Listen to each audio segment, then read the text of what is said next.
look up long enough. Do what? Yeah. State your name and date of birth for the record. Eric Phillips, 11/20/1980. Phillips, we're here today. I guess you have two motions. One for me to recuse. There's no affidavit, no substantiating anything for me to recuse. I don't know anything about your case. You put it in your head of something. I have no idea, but that motion will be denied. I'm not. I asked you, was you biased, and you confirmed that you was. I'm not the least biased person you I just will go to ever the meet. top. And you know Go what? to the top. I'll send you to one of the other judges. What do you think? Judge Groothouse or Judge Eastland? Doesn't Which one do you matter, think? as long as they're not you, Okay. because you're a The bias. motion to recuse is denied. You have no supporting data, and you have no idea who I am, that you just pull it out of You the got air the that I'm paperwork biased. that I No, turned think- in? I think you're biased. Did you and get the you're biased. paperwork that I But turned so, in, ma'am? I'm telling you, that's it. That motion's denied. So we're here today on your motion to suppress. What is the issue for suppression? He had no probable cause whatsoever. Have a seat. We'll go ahead and have that hearing. Your Honor, do you want the officer to testify from seated or from up in the, from here? I think at the podium, Right here at the podium. if you would Yeah. there, Officer Oliver.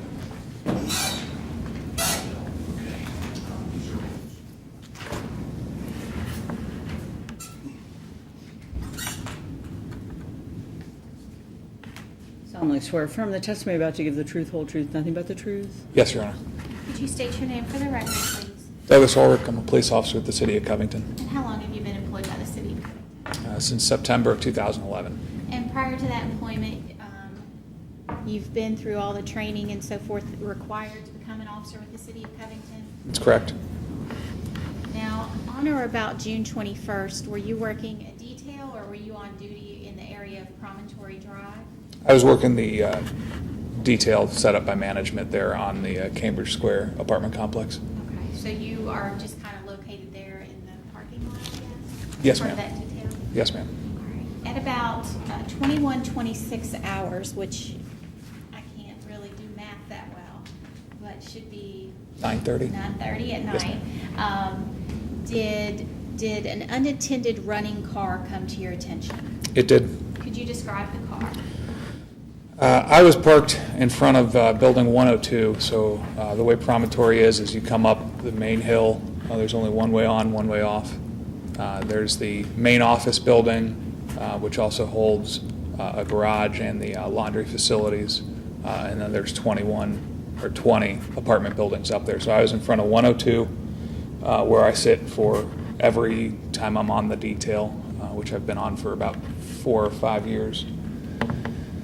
As I was sitting there, Mr. Phillips' car, which is a Cadillac, was parked in one of the parking spaces 15, 20 feet behind my car.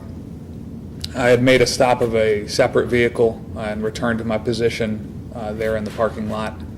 As I sat there, Mr. Phillips came down to his vehicle, turned it on, turned his radio on with extremely loud music, and then he left the area and went into building 101, presumably to do something with his laundry.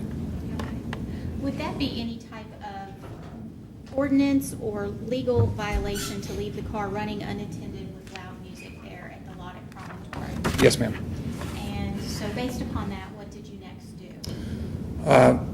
Based upon that, I exited my vehicle, walked over to Mr. Phillips' vehicle. I turned his vehicle off and removed his keys, returned back to my car, notified dispatch that I was getting out with the vehicle, and then as I did that, a moment, maybe 2 minutes later, Mr. Phillips returned to the parking lot and I made contact with him. It wasn't, I'm sorry. About 2 minutes later, he came back out and I made contact with him. What, if anything, were you trying to explain to Mr. Phillips? I was attempting to explain to Mr. Phillips he can't leave his car running like that for a fairly long list of reasons, not the least of which is it's certainly simple to steal someone's car if they leave their keys in it with it running. So obviously, while it's unattended for several minutes. Was the car also causing a disturbance due to the music? Yes. So what happened next? Mr. Phillips was extremely agitated. He was on his phone. He was telling the person who he identified as his wife who was on the phone with him, to come out to where they were. I told him not to have anyone respond out, that this was a matter between myself and him, and that no one else was welcome at the investigation. He refused instructions to sit down, to provide his identification, to get off his phone, to do anything whatsoever.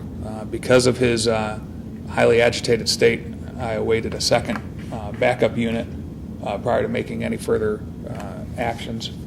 After several minutes, a Taylor Mill officer finally did arrive. Mr. Phillips had been screaming and yelling to other cars and other people across the complex. I gave him a specific warning that if he continued to yell, I would arrest him for disorderly conduct, as he was bothering the other residents. So Taylor Mill arrived. As he was continuing to be agitated, I detained him in handcuffs to prevent any violence or issues that way. As I did that, a woman who identified herself as Mr. Phillips' wife arrived holding an infant and had a small child with her. The small child ran up to Mr. Phillips as we were in the middle of the investigation.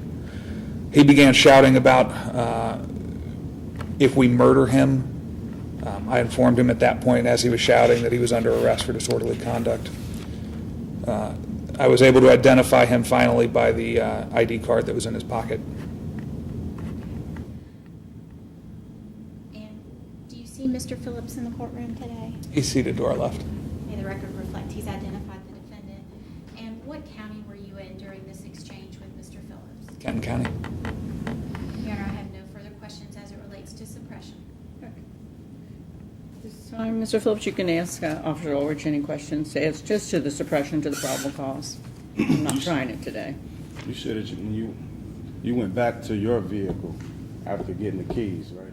That's correct. Did you also drive your car to block the car after you took the keys?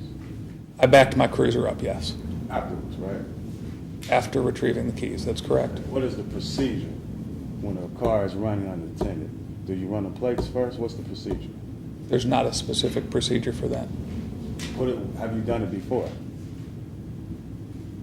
Yes, What procedure did you take? the same thing. I take the keys out of the ignition. And then did you block the car afterwards?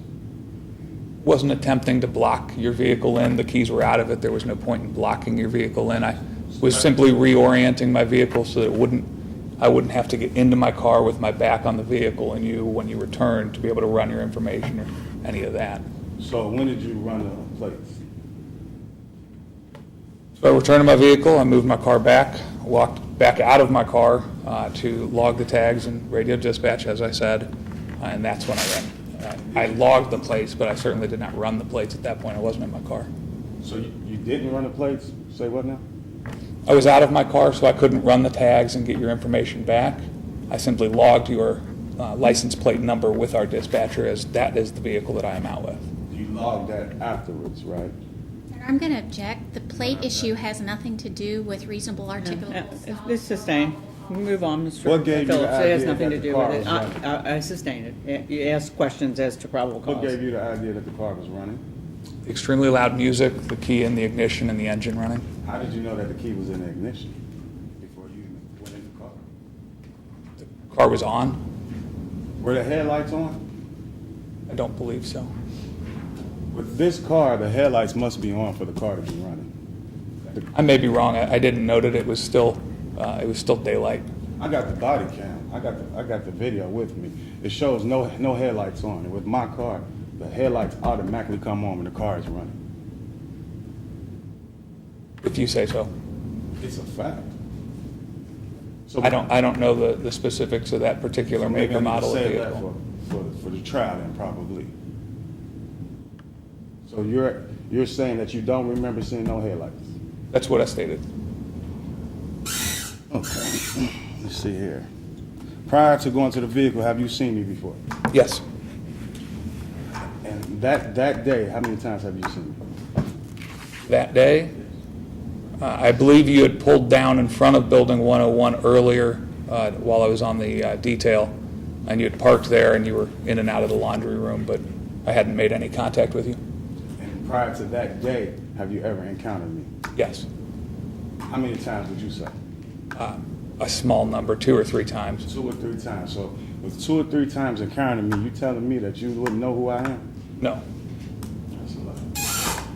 And I'm going to object to his extra explanation on the answers. The answers are what they are. And again, prior contact has nothing to do with reasonable articulable suspicion or probable We'll just deal cause. with this date. This was June 21st. I didn't hear you. Your question had nothing to do with probable I said I didn't hear what cause. she just said. She said It's, stick to I'm June sustaining her 21st. motion. We'll just deal with June 21st. Any prior contact has nothing to do with this particular incident.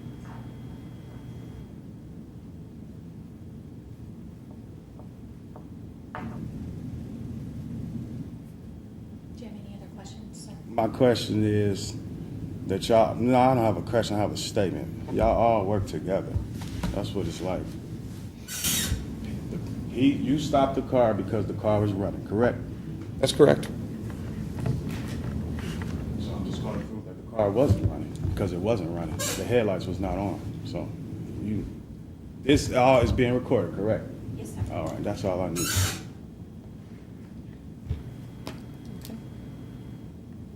That's it?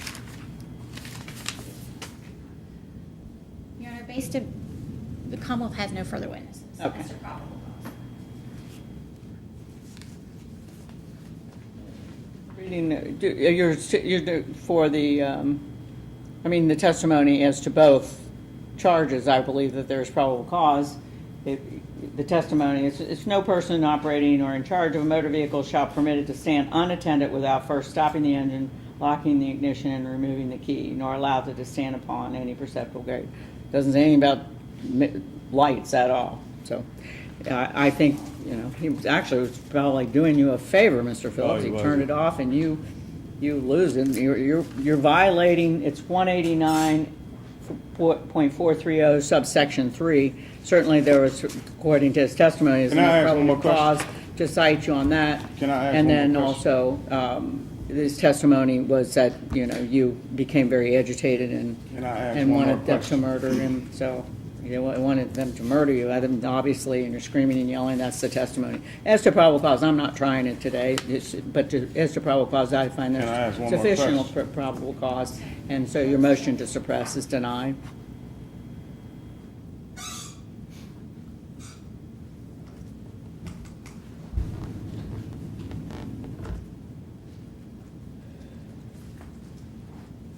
And you filed a jury demand? You want to try it to a jury? Yes. Yeah, okay.